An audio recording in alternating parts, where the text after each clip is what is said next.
Belum merdeka dari narkoba, itulah topik bahasan dialog spesial report kali ini. Dan saya sudah bersama pengajar FHUI, Ganjar Laksmana, serta juru bicara Badan Narkotika Nasional Kombes Pol Slamet Riyadi yang akan bergabung melalui sambungan telepon. Saya akan langsung sapa dulu. Selamat sore, Mas Ganjar. Mas sore. Mas Ganjar, ini tadi seperti sudah kita bilang, ini 71 tahun sudah merdeka dari penjajahan, tapi masalah yang kita hadapi masih sama, itu masalah narkoba. Public figure kena, pejabat juga sudah terjerat begitu. Sebetulnya apa sih yang menyebabkan darurat narkoba itu menimpa Indonesia? Kenapa kita bisa sampai ke level darurat ini? Ya, pertama begini ya, memang faktanya kita harus mengakui bahwa kejahatan narkotika itu kejahatan luar biasa. Ya, di mana sebetulnya sifat luar biasanya? Tadi yang Anda bilang ya. Semua anggota masyarakat kena. Artinya ini bukan kejahatan yang hanya bisa dilakukan oleh orang tertentu. Ini kejahatan yang bisa mengena kepada siapa saja. Tua, yang muda, laki, perempuan, gemuk, kurus, pejabat, bukan pejabat, pengusaha, anak sekolah, orang pinter, orang bodoh, orang kaya, orang miskin, semua lapisan masyarakat kena. Nah, pertanyaannya kan begini, kenapa bisa begitu ya? Kenapa bisa begitu? Bagaimana kok bisa narkotika ini membanjiri Indonesia? Kan memang kalau kita lihat kira-kira bagaimana perkembangan kejahatan narkotika, awalnya kan begini. Awalnya memang Indonesia ini dianggap pasar, ya, karena jumlah penduduk yang besar. Demand-nya banyak. Ya, demand-nya banyak. Maka masuklah barang dagangan itu. Ya, dari yang tadinya Indonesia menjadi perantara saja, menjadi tujuan. Ya. Lama-lama menjadi produsen sendiri. Ya, kenapa? Karena masukin susah nih sekarang ke Indonesia. Kan sempat ada masanya begitu ya, masuk ke Indonesia susah, akhirnya masuk tidak dalam bentuk narkotika, tetapi dalam bentuk bahan baku untuk membuat narkotika. Nah, Indonesia akhirnya menjadi produsen. Ya. Kelabakan kita menangani narkotika di dalam negeri, akhirnya ya, perbatasan atau pertahanan juga terbuka sedikit-sedikit karena kita konsentrasi di dalamnya. Akhirnya di dalam memproduksi, dari luar pun masuk. Ya, diseranglah kita jadinya. Kenapa dari bisa berbagai begitu? sisi ya? Iya, kenapa begitu? Ya balik lagi karena marketnya besar. Kenapa bisa marketnya besar? Jadi kan begini, kita harus melihat pintu-pintu kejahatan narkotika itu apa sih sebetulnya? Ya, kita bisa melihat banyak latar belakang ya menjadi penyebab orang menggunakan narkotika. Ya, karena kan begini, kejahatan itu tidak akan masuk kalau penggunanya tidak ada. Ya. Lalu orang dikelabui lewat cara-cara tertentu sehingga muncullah ada istilah pencandu atau korban penyalahgunaan narkotika ya, karena ketidaktahuan dikerjain sama temennya, gitu. Atau karena ketidaktahuan akhirnya dia mencoba sesuatu yang memang wujudnya dia tidak pernah kenal. Kita ini kan begini, kita semua sibuk memerangi narkoba. Padahal wujudnya kita nggak kenal. Jadi kita memerangi sesuatu yang wujudnya bahkan kita tidak kenal. Yang kita tidak pahami sebetulnya. Kita tidak paham. Ya, bahwa ekstasi ada sekian ratus macam, bahwa sabu seperti apa, bahwa kokain, heroin, bermacam-macam jenisnya ya, dengan bentuk yang berbeda-beda. Apalagi kemudian sekarang berkembang lagi jenis lain lagi, menyusup lewat misalnya untuk doping, untuk mengelabui otak, memaksa tubuh bekerja. Modus-modusnya bertambah juga. Modusnya bertambah terus gitu. Sehingga mau tidak mau begini sebetulnya. Kita memang harus mengenal jenis-jenis narkotika yang ada untuk kita bisa menghindari ya. Karena dulu orang pengguna narkotika itu bisa diidentifikasi misalnya tubuhnya kurus, matanya cekung, bawaannya lemes gitu ya, ngantuk. Junkie ini bisa dibilang. Itu zaman dulu. Narkotika yang sekarang sudah berubah. Efeknya juga beda. Justru membuat orang seperti fit terus. Semangat terus. Ya, jadi memang cara kerja narkotikanya itu membuat otak memerintahkan tubuh bekerja terus seperti tidak kenal lelah gitu ya. Nah, tapi nanti pada saatnya tubuh ini butuh akhirnya asupan itu, butuh asupan untuk di doping, semacam doping terus ya. Nah, itu kita kalau tidak tahu indikator ya, tanda-tanda bahwa terpengaruh narkotika itu seperti itu sekarang, kita bisa salah duga atau tidak menduga sama sekali ya. Tiba-tiba ada anak yang katakanlah tiba-tiba bersemangat nantangin terus, ada PR lagi nggak gitu ya, atau artinya tidak mengenal lelah karena memang cara kerjanya begitu sekarang ya, jadi membuat orang justru menjadi sangat terengginas gitu ya. Jadi itulah akhirnya bermacam-macam narkotika masuk ke Indonesia. Tampaknya kita sudah terhubung nih dengan Slamet Riyadi, Humas BNN. Selamat sore, selamat pribadi.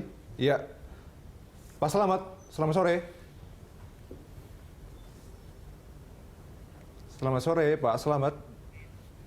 Oke, kita akan coba lagi, tampaknya terputus.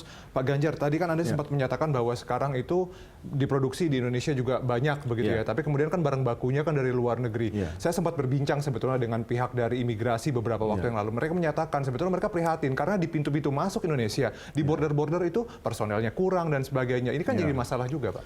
Ya memang akhirnya begini ya, kita memang banyak masalah ya, banyak masalah. Dan bukan hanya urusan narkotika, artinya begini.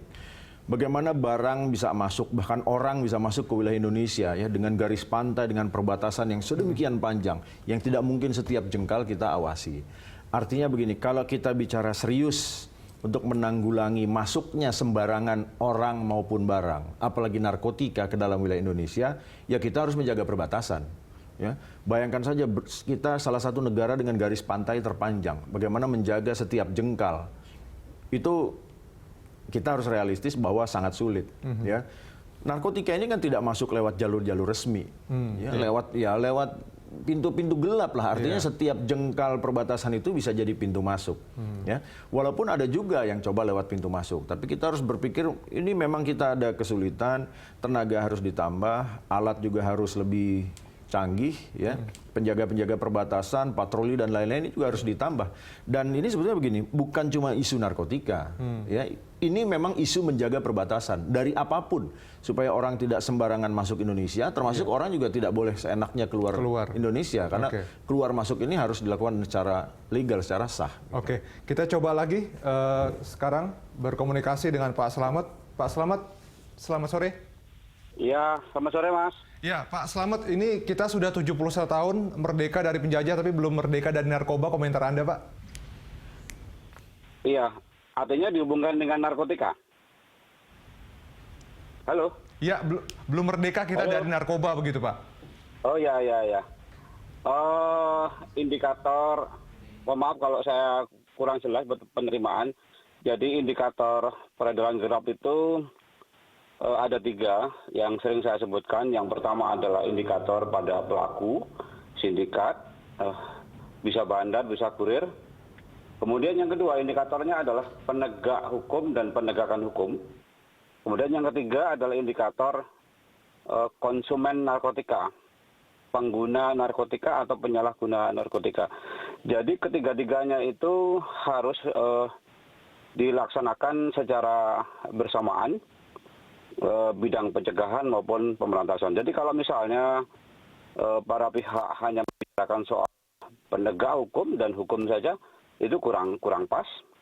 Dari sisi sindikat saja itu juga kurang pas. Maka harus juga dibarengi bagaimana pola konsumen narkotika dari para pengguna dan penyalahguna itu, Mas. Oke, Pak, tadi kita juga sempat berbincang dengan Mas Ganjar yang ada di studio menyatakan bahwa sekarang itu sudah makin pintar bandar-bandar begitu, dan kemudian mafia-mafia narkoba jenis-jenisnya juga beragam, kemudian juga modus-modusnya juga beragam. Bagaimana kemudian dari BNN sendiri mengupdate informasi-informasi seperti ini, Pak? Ya, memang itu selalu mengupdate pola distribusi, pola modus. Contoh misalnya yang dulu tidak terpikirkan bahwa mengirim sabu dengan menggunakan tiang beton, dan sekarang sudah terpikir menggunakan tiang beton bahkan almari besi, di mana kedua-duanya itu tidak tembus X-ray, bahkan anjing sekalipun tidak bisa tembus ke arah itu. Kemudian berbagai macam bentuk zat-zat baru atau new psychoactive substances itu di Indonesia sudah masuk 44. Di seluruh dunia ada 651 sekitar itu, kalau salah mohon dikoreksi. Tapi Indonesia sudah 44, yang 18 itu sudah masuk dalam lampiran undang-undang narkotik. Artinya kejahatan narkotika itu di Indonesia berkembang terus. Padahal negara ini mempunyai cita-cita untuk melindungi anak bangsa ini yang sehat dalam rangka generasi yang akan mendatang itu, Mas. Oke, baik Pak Slamet, tahan dulu ya, jangan kemana-mana. Kami akan kembali lanjutkan dialog di segmen berikutnya juga dengan Pak Ganjar. Dan pemirsa tetaplah bersama kami di Special Dialog.